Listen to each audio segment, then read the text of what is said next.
तो हरियाणा चुनाव के बीच में जो है राहुल गांधी पे जो है लगातार जो है विपक्षी पार्टी घेराव कर रही है। आपको बता दें कि महाराष्ट्र के जो शिंदे ग्रुप के जो विधायक थे उन्होंने साफ तौर पे कह दिया कि जबान काट के लाने वाले को जो है 11 लाख का इनाम दिया जाएगा। तो वहीं दूसरी तरफ जो है पहले केंद्रीय मंत्री ने जो है कहा था कि ये आतंकी है, और उत्तर प्रदेश के एक मंत्री रघुराज सिंह ने भी कह दिया है कि ये जो है आतंकी है, देश के नंबर 1 आतंकी है। तो राहुल गांधी को इतना खिंचाव, इतना जो है घेराव क्यों किया जा रहा है? तो सुमति यादव हमारे साथ इनसे बातचीत करेंगे। सर स्वागत है पहले आपका। धन्यवाद, शुक्रिया जी। सबसे नंबर 1 आतंकवादी राहुल गांधी देश के, ऐसा बयान आ रहे हैं केंद्रीय मंत्रियों के। ऐसा है, जो आदमी की सोच होती है आदमी सामने वाला उसी एंगल से देखता है। तो जो इन लोगों की सोच है ये तालिबानी सोच है। ये हिंदुस्तान को जो है क्या कहना चाहिए, कट्टरपंथ की आग राहुल में। गांधी की सोच है तालिबानी? नहीं, ये यार वो पढ़ा लिखा आदमी है, विदेशी यूनिवर्सिटी का पढ़ा लिखा है, जिनका यही नहीं पता कि इनके महाराज को जो है कहाँ से पढ़े लिखे हैं। ऐसे आदमी को तो ये अनुयायी है। विदेश में पढ़ के विदेशी ताकतों के साथ मिलकर देश को टुकड़े करना चाहते हैं राहुल गांधी। बिल्कुल किसी गलत फहमी के शिकार मत हो। विदेशी ताकतों के हाथ कहीं नहीं राहुल गांधी बिके हैं। आप ये अस्वस्थ हो जाइए। ये तो लोगों में भ्रम फैला रहे हैं। क्यों फैला रहे हैं कि 10 साल में उन्होंने कुछ किया नहीं है लोगों के लिए। जनता में विद्रोह है। तो अब कैसे ही करके ये जो है ये देश में जो है जहर बोने का काम कर रहे हैं। लेकिन मेरा तो ये मानना है जनता इस देश की बहुत समझदार है, इनके किसी बहकावे में नहीं आएगी। अभी हरियाणा करना चाहते हैं राहुल गांधी देश के, बंटवारा कर आरक्षण में बंटवारा करना, आरक्षण को लेकर बोल रहे हैं उल्टा। आप भी, मुझे लग रहा है ना जो कहीं फोन तो ना आ गया तुम्हारे लिए। ये हरियाणा में चुनाव चल रहा है ना, इनकी हिम्मत नहीं पड़ रही गांव जाने की। तो ये कहीं मीडिया में ऐसी खबरें न चल जाएं कि गांव गए फलाने गांव में और दौड़ा लिया पब्लिक ने। ये इसलिए ऐसी खबरें लेके आ रहे हैं। पता है ये खबरें क्यों लाई जा रही हैं? ये इसलिए लाई जा रही हैं कि दोनों स्टेट में ये चुनाव हार रहे हैं, वो बहुत बुरी तरह हार रहे हैं। तो मीडिया कवरेज उसको न दे, इसको कवरेज दे। 4 लाख का इनामी राहुल गांधी कह रहे हैं वो।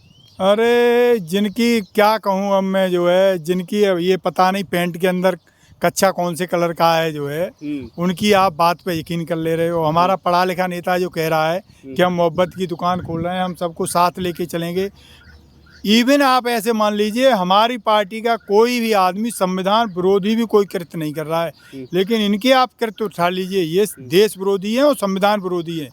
हमारा संविधान किसी धर्म विशेष के लिए जो है ऐसे जैसे ये बयान देते हैं, बयान देने की अनुमति नहीं देता है। बोलते कुछ और है, पर्दे के पीछे आगे है मोहब्बत की दुकान, पीछे बंटवारे की दुकान, ऐसा बोला जा रहा है। बिल्कुल आप अपने दिमाग से निकाल दीजिए। मैं थोड़ी अपने दिमाग में नेताओं के बयान, आप सवाल ही ऐसे पूछ रहे हो जो बयान नेताओं के, ऐसा आतंकवादी कह दिया राहुल गांधी को। वो तो भाई पता नहीं क्या क्या कहते रहे, उन्हें तो कहने दो, उनकी बात का संज्ञान लेना ही नहीं है। वो तो यही तो चाह रहे हैं कि उनकी बात इसका आप संज्ञान लो। आपने संज्ञान ले लिया तो उनका काम हो गया।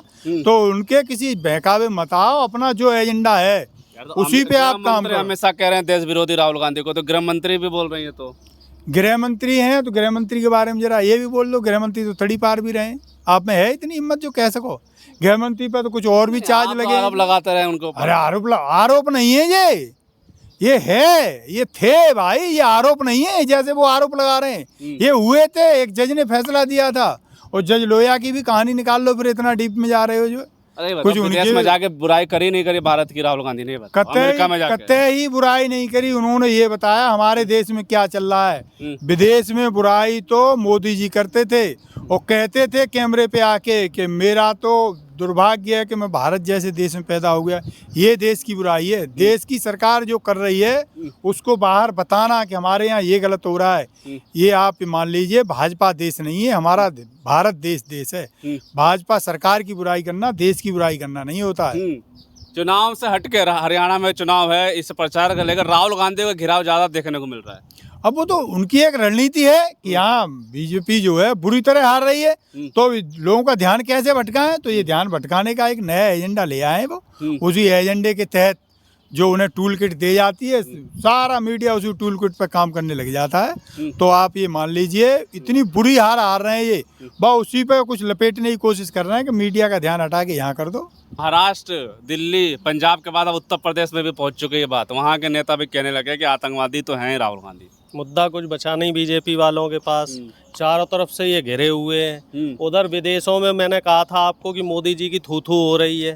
फंडिंग तो राहुल गांधी को मिल रही है, विदेशों में थू हो रही है। इसीलिए मुद्दे को भटकाने के लिए चुनाव में इनकी किरकिरी हो रही है। ये लोग इस तरीके से अपने गालीबाज मंत्रियों को आगे करके बयान दिलवा रहे हैं, जिससे कि नेताओं का और जनता का ध्यान भटकाया जा विदेशी सके। ताकतों के साथ मिले हैं राहुल गांधी लोग, ध्यान भटकाने में ये लोग बड़े माहिर हैं। अब ताकतों के साथ कौन मिले, ये बात तो इतिहास में जाके देख लो। किसने विदेश के साथ देके विदेश की फंडिंग लेके देश के नुकसान किया, ये बात तो आप इतिहास में देखो।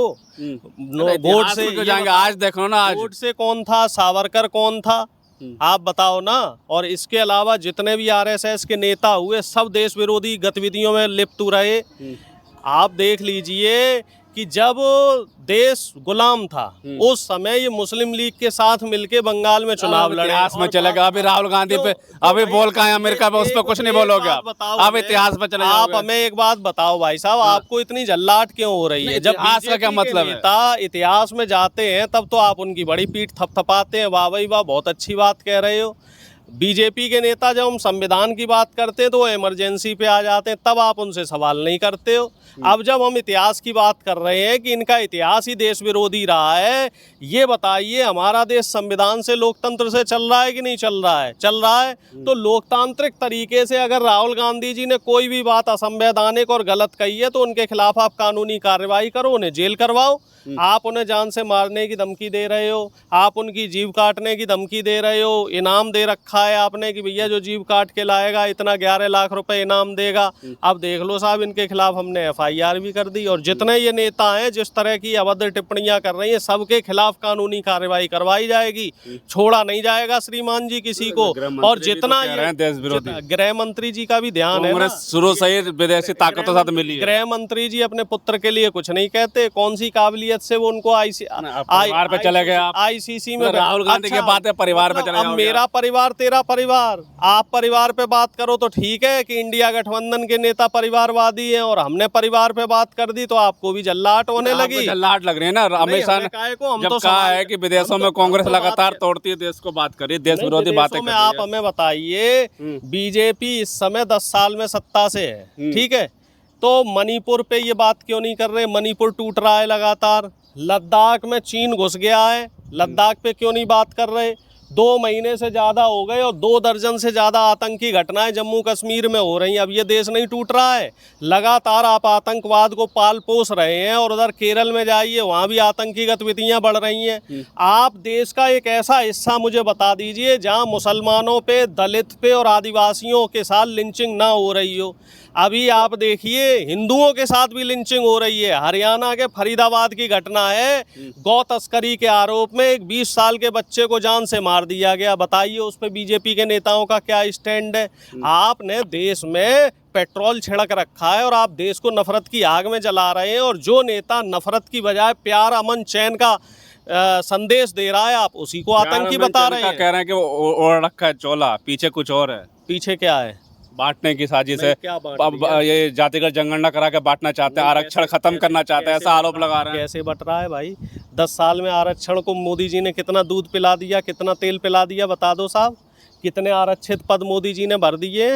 मोदी जी भारतीय जनता पार्टी के नहीं, सारे पार्टियों के जो आरक्षण के खिलाफ चाहे वो भी तो विरोध में है ना। मोदी जी कोई ये बताओ आरक्षण के देवता हैं? और अगर इतने बड़े देवता हैं तो रेलवे के 7 लाख से ज़्यादा पद खाली हैं, क्यों नहीं भर रहे हैं?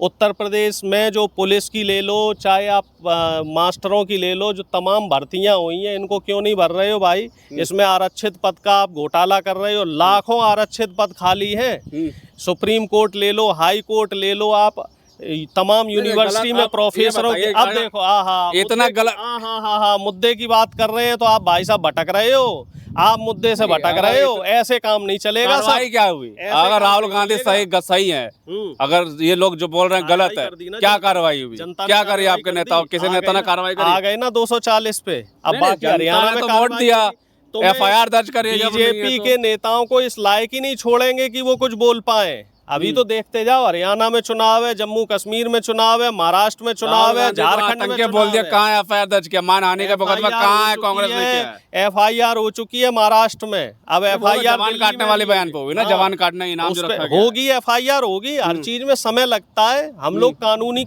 प्रक्रिया से कार्रवाई करते हैं और कानूनी प्रक्रिया में समय लगता है। और ये जो आतंकी लोग हैं ये तो इनका क्या है, ये आज कुछ बोल रहे हैं, कल कुछ और बोलेंगे, क्योंकि इन्हें सत्ता में रहना है और सत्ता से जाने का इन्हें डर सता रहा है। सिर्फ इसी वजह से ये लोग जनता को भटकाने की कोशिश कर रहे हैं। कोशिश कर रहे हैं, बिल्कुल साफ तौर पे जो बातचीत की हमने, लगातार जो राहुल गांधी को लेकर घेराव कर रहे हैं, चाहे भारतीय जनता पार्टी के नेता हो, कोई आतंकी बोल रहा है, कोई मारने की धमकी दे रहा है, तो कोई जो है इनाम रख रहा है 11 लाख का। और आपको बताते हैं कि 11 लाख का जो इनाम दिया था, जवान काटने की बात की गई थी, उस पर कांग्रेस के महाराष्ट्र के नेताओं ने जो FIR दर्ज कर दी है। और भी कुछ अगर इस केस में अपडेट आता तो हम आपको देते रहेंगे। तब तक के लिए धन्यवाद।